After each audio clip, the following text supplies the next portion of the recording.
I am that nigga that got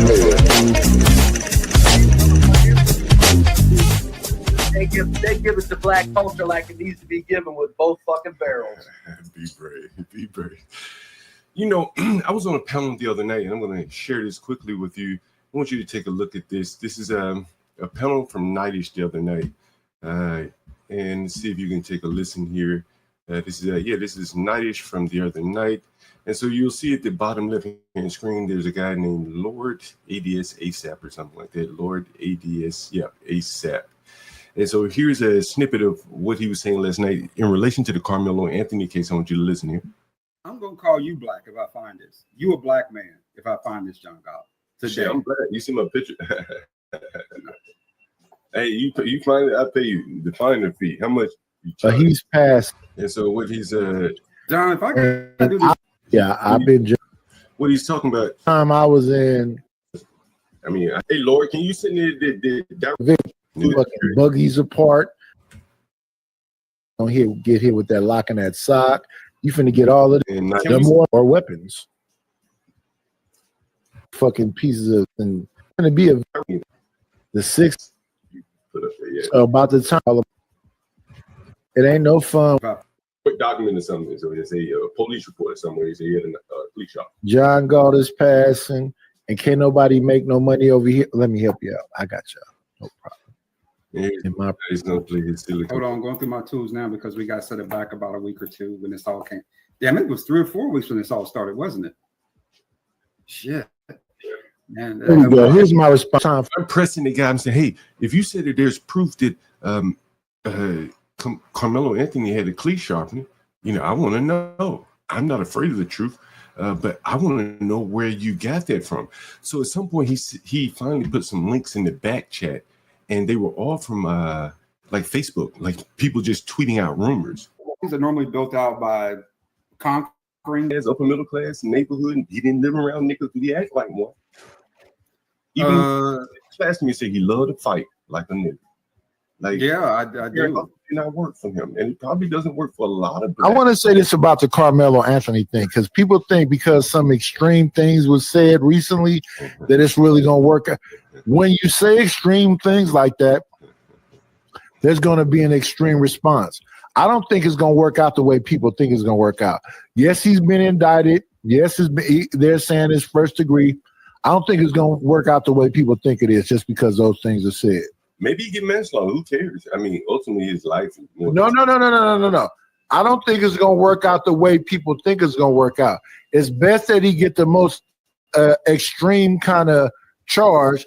That way, you get an extreme response. I'm not sure what you mean by that. I didn't understand what he meant by that. But carry on. I think it's not going to work out the way they think it's going to work out. He didn't define they, but I think he's talking about white people here. I think it already works out pretty much. It's already worked itself out, in my opinion. It doesn't really matter what happens with him. I think this is just another, data point showing that like blacks and whites have a conflict, totally different when they interact. And, like this is a very minor confrontation. And the blacks went from 0 to 100. And so let me ask this, John. And here comes the Lord ADS here. Yeah, like a nigga. Which one do you see as the worst offense? The fighting over the tent, or the actual in America fighting over a tent in the rain? Which one do you? Listen, nigga. How you gonna be fighting over a tent that don't belong to you? You see that the mindset of these fucking black, like this is why it's so difficult to deal with them. It's not his tent. You can't fight over something that doesn't belong to you. What the hell is he talking about? You find more kind of deplorable in that situation. What I find the most deplorable is when the nigga was asked to leave, he didn't leave. I don't give a fuck if it's rain or not, nigga. Get the fuck away from me. Get the fuck out and look under my tent. Fuck the rain, nigga. You scared of water? You got a tent, right? Go pitch you one if you ain't got one. If I don't want you up under mine, and that's what these motherfucking niggas don't understand. That when somebody tell you to get, nigga, they mean get. They don't want your black ass around. What if I tell the white? He's not willing to accept If people don't want you around, you should just go, man. You should just go. But there is no what if. Nigga, get. Man to get, John. What if I tell the white man to get? Well, you got a tent, nigga. You can tell him to get. But in reality, nigga, you don't want that white man to go, nigga. You want to be bear hugged right next to him. Let's be honest. Ass on gets one of my fucking tent. But that did not happen in this case. In this case, the white man told the nigger, get the fuck away from us. Go to your side. And the nigger, being a nigger, did not want to leave. He wanted to be around the white people. Probably he was stealing. And so he pulled out a knife to kill somebody. Typical nigger response. Unfortunately, this happened. I think that's the big key here. And it's very unfortunate this happened. What's the unfortunate part is that you mixed that someone lost their life. I think that's the more significant piece here than any black or white issue. The most important part is you're forcing the niggers don't want to be honest and live around themselves. So they move all the way out to around the whitest, but they bring that nigger ass behavior around the whitest, right? I bet you when he was living around blacks, he wasn't stabbing niggas that told him to get the fuck on because he knew they were up the ante right with his ass. Well, maybe they weren't telling him to get the fuck on from under a 10 rain. Yeah, maybe that too, right? My point even more, a lot of these Google head niggas, they got grease and shit all in their head. They don't want to get their head wet. And so maybe it's a cultural understanding that when it's raining, niggas let you up under their tents. But white people ain't afraid to get wet. And so they probably didn't understand telling a nigger to get wet is like a capital offense. A nigga might kill you. Even his mammy said it. His mammy said it was raining. Bitch, what the fuck they got to do with anything? That's what I'm saying. These niggas got to be done. What the fuck the weather got to do with murder, bitch? And she talking about it was raining. What the fuck that got to do with anything? You think they're gonna bring up the weather in the trial? Yes, they will actually. Under what fucking circumstance? It was raining that day. That's it, nigga. You can't use the fucking rain as a defense. And so these stupid, damn, these fucking people are stupid. Yeah. The rule, okay. The only way they're gonna bring up the weather is Karmelo gonna have to get up there and say it was raining out there, but that nigga ain't gonna get on that stand because he ain't gonna want to. The prosecution will likely mention it too, due to the fact that was one of the conditions. Even in context, but that ain't no damn reason not to leave when somebody tell you to get the fuck on, right? If I tell you to get the fuck on, and I'm under my tent, you got to get the fuck on. Did they own the tent, John? They own the tent. See, it's all these mitigating fucking circumstances, right? Like, if somebody doesn't want you to be around them, why can't you just get the fuck on, man? Why must blacks just force themselves on people? People telling, hey man, get the fuck away from me. Do you own this tent? No, I don't want you around here. Get the fuck on. Do you own it? Show me the title and the deed before I go. Yeah, right? It's not your tent unless you own it. So now they're gonna argue ownership. I mean, Jesus fucking Christ, it gets so tiresome. You can just impose, okay, all right, fair enough. See, this is what I'm saying. Like with the blacks, it's like you gotta own the tent. Yo, I gotta have a deed to the tent. It's established that this is my school's tent. You don't go to my school. Get the fuck out from over here. Your school's tent. Do they even own a tent? Lord ADS. What the fuck is he talking? Yes, the school has a tent. It's somebody's tent. They told him he don't belong. He know he don't go to that school. This nigga got to act like he's so fucking dumb. But he know he's been in high school. He would know at least the general idea of these circumstances here. He just cannot fucking be honest. It's so fucking tiresome, I tell you. Can I ask you a question right quick? Sure. Now watch this nigga ask this stupid ass question to get off the top because I'm drilling this fucking nigga. Right? Have you ever heard of the term manifest destiny? Yes. That means whatever that white boy see, he believes God ordained it to belong to him. What? So when these Native Americans thought nobody can own land. Here you go with a fucking history lesson again. They always go back to history. They always go back to fucking history because they have no future. They have no future. That's why they keep going back to the fucking history. They want to tell you about the Native Americans, Rosa Parks and Harriet Tubman and all these other damn people. You're not finna falsely conversation about people think it's gonna work out. Now, when it don't work out the way you Yeah. No, it's crazy just shit. it shows you When the justice system, when the justice systems work out in his favor, don't get out in the streets. Don't make this more than what it is. Telling like, oh, don't get out in the streets and protest if Carmelo gets off. See, they're desirous. Like, what race of people would have a vested interest in a murderer getting off? I don't know if I've ever, other than maybe that healthcare killer, where there's some other things going on there. I don't know if I've ever seen a race of people celebrate a man that has been accused of killing someone. It is. It's already worked out, no matter how. Because John Gotti's not black. They've reported on the video, and they've indicted him based upon what they've seen in the video. So that should tell you something, Dawn. They didn't indict him based on what they seen in the video. Any information that the prosecution have, they have to give to the defense attorneys, and the defense attorneys are okay with whatever the information is. That's not now. That's I think is during discovery. Do you think that the grand jury looked at the video before they charged the boy? Before they indicted him? You don't think the grand jury saw the video? No. What do you think the grand jury saw? What do you think was presented? I think the grand jury saw what you're saying right now. It was a nigga that did something to a white man. Okay, so you think this is strictly about race?